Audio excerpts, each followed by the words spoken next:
ఇంకోటిసారి మనకి ఈ సినిమాలో డేవిడ్ వార్నర్ గారిని తీసుకోవడం అనేది ప్లస్ అవుద్ది అనుకుంటున్నారా, మైనస్ అవుద్ది అనుకుంటున్నారా? ఎందుకంటే ఇంటర్నేషనల్ స్టార్ అతన్ని తీసుకొచ్చేసి లాస్ట్లో ఒక షాట్ ఏం చూస్తుందనేది మాకు తెలియదు. అందరూ అనుకోవడం అయితే ఆయన ఇంటర్నేషనల్ డానా ఇది అని మాట్లాడుతున్నారు.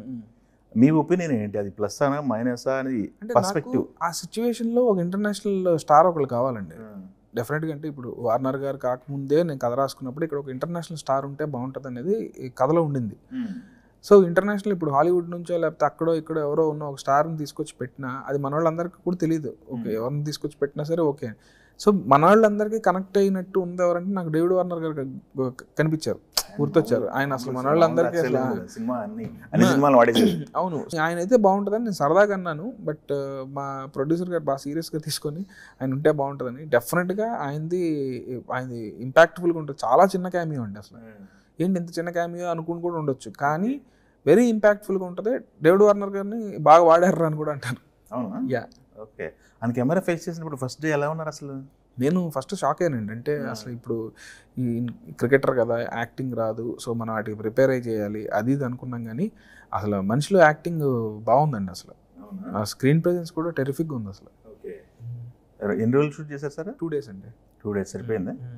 ఓకే. ఏం పెద్ద మొత్తంలో వైట్ ఎలిఫెంట్ లాగా ఇప్పుడు మనకి వేరే మన మైక్ టైసన్ తీసుకొచ్చారు ఒక సినిమా కోసం, చాలా వైట్ ఎలిఫెంట్ లాగా అయిపోయింది పరిస్థితి అని విన్నాం మనం. అట్లా మీకు ఏమైనా బర్డెన్ అయ్యారా ఆయన?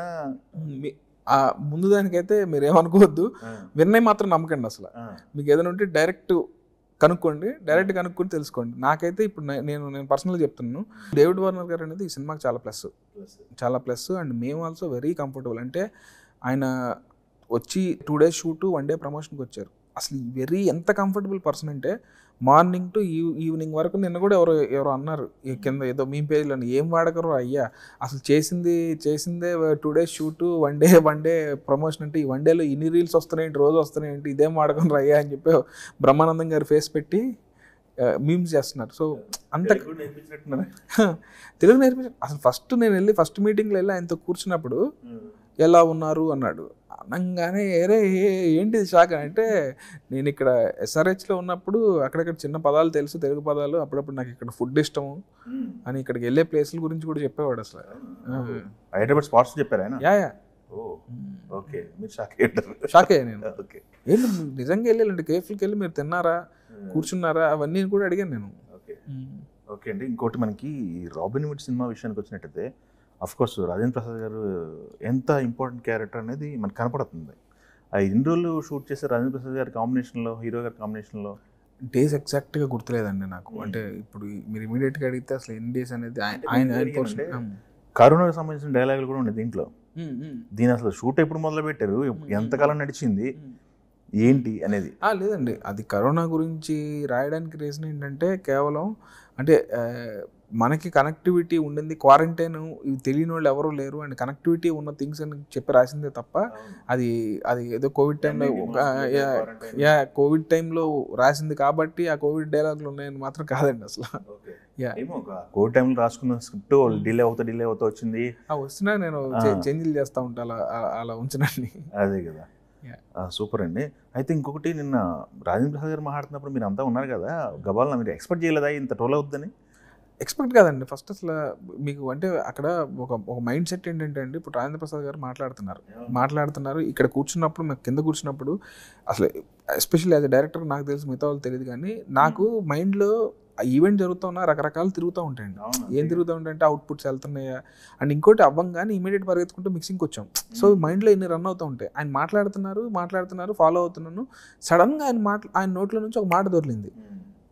ఇదేంటిది ఇలా మాట్లాడారు, ఏంటి ఇలా అయింది, ఇదేంటి అనుకున్నా. నాకు ఒకటి అర్థమైంది ఏంటంటే అనుకున్నాను నాకు ఒకటి అర్థమైంది ఏంటంటే ఆయన యాక్చువల్గా ఏదో ముందు డేవిడ్ వార్నర్ గారు, రాజేంద్ర ప్రసాద్ గారు వీళ్ళందరూ కూర్చుని కలిస్తే ఇద్దరికే కొంచెం సింక్ అవ్వడం. అంటే ఈయన రావడమే మీరంతా నా కిడ్స్ లాంటి వాళ్ళు అంటే ఓకే ఆయన ఏదో అన్నాడు, ఓకే డాడో ఓకే పాపానో ఏదో అన్నాడు.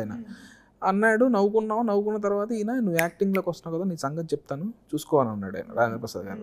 నువ్వు క్రికెట్లోకి రా, నీ సంగతి నేను చెప్తాను అన్నాడు అనమాట. అని చిన్న ఫన్నీ బ్యాంటర్ లాగా అయింది, నవ్వుకున్నాం అందరం. ఎందుకంటే ఆయన కూడా వార్నర్ కూడా very very fun loving, very sarcastic అనమాట. అంటే పర్సనల్గా చూస్తే మాట్లాడితే అంతే, ఎంత టీచ్ చేస్తాడంటే అంత టీచ్ చేస్తాడు. ఆయన టీచ్ చేసాడన్న విషయం కూడా తెలియదు మనకి.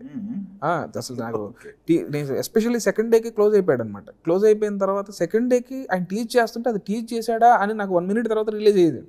తర్వాత అడిగితే మా ఆస్ట్రేలియాలో టీచ్ చేయడం లేకపోతే మేము టీచ్ చేసామని అంటే మా ఫ్రెండ్స్ అనుకున్నట్టే అని అన్నాడు. సో ఇది కూడా నిజమా కాదా కూడా తెలియలే నాకు, అది కూడా ఒక సర్కాస్టిక్గా చెప్పారని. సో బేసిక్గా అయిన తర్వాత ఈవెన్ రాజేంద్ర ప్రసాద్ గారు కూడా పాపం ఏంటి వెంకి ఏమన్నా అలా మాట దొరిలేసింది, కనీసం చివరిలో అన్న ఏదైనా చెప్పు ఉండాల్సింది ఏదో అంటే నాకు అర్థమైంది ఏంటంటే ఆయన ఏదో ఫన్ చేద్దాం అనుకున్నారు, అది మిస్ఫైర్ అయిందండి. అదే వార్నరు నీకు వార్నింగ్ చూసుకో, యాక్టింగ్ అది ఇది అనే దాంట్లో ఫన్ చేద్దాం అనుకున్నారు. ఎక్కడైతే మేము కూర్చొని మాట్లాడుకుని ఎలా చేసాము అది ఫన్ చేద్దాం అనుకున్నారు, అది టోటల్ మిస్ఫైర్ అయింది. పెద్ద అయిన నోట్లో నుంచి అలా ఏదో ఓ పదం వచ్చేసింది, అది మిస్ఫైర్ అయింది. నేను ఈవెన్ వార్నర్ గారికి కూడా చెప్పాది ఇలా జరిగింది. యా ఎందుకంటే ముందు ఎందుకు ప్రపంచం ఇప్పుడు సోషల్ మీడియా ఏమైనా ప్రపంచం చెప్పే కంటే ముందు మనమే చెప్పేసాం అనుకుంటున్నాను. అండ్ ఇంకోటి వీఆర్ రెస్పాన్సిబుల్ ఆల్సో. ఆయన అంత మంచి అంత ఇంటర్నేషనల్ క్రికెటరు అంత వచ్చి ఒక మాట ఏదో తేడా వచ్చింది తీసుకొచ్చి ఇక్కడ ఏదో కామెడీ చేస్తారా లేకపోతే ఏదో చెత్తగా మాట్లాడారా అనే థింగ్ అసలు రాకూడదు. నేను ఆయన చెప్పేశాను ఇలా అయిందని. అయ్యి ప్లీజ్ డోంట్ మైండ్ సార్ అంటే నీకు స్లెడ్జింగ్ తెలుసా క్రికెట్లో అని అన్నాడు. అంటే తెలుసు అంటే మా స్లెడ్జింగ్లు చూస్తే చెవిలో నుంచి రక్తం వస్తుంది, మేము స్లెడ్జింగ్లు చేసుకునేది, ఇది జస్ట్ యాక్టర్స్ మధ్య స్లెడ్జింగ్ అనుకుంటాను, light this is all okay mate chill అన్నాడు. సూపర్ అండి, స్పోర్ట్ మ్యాన్.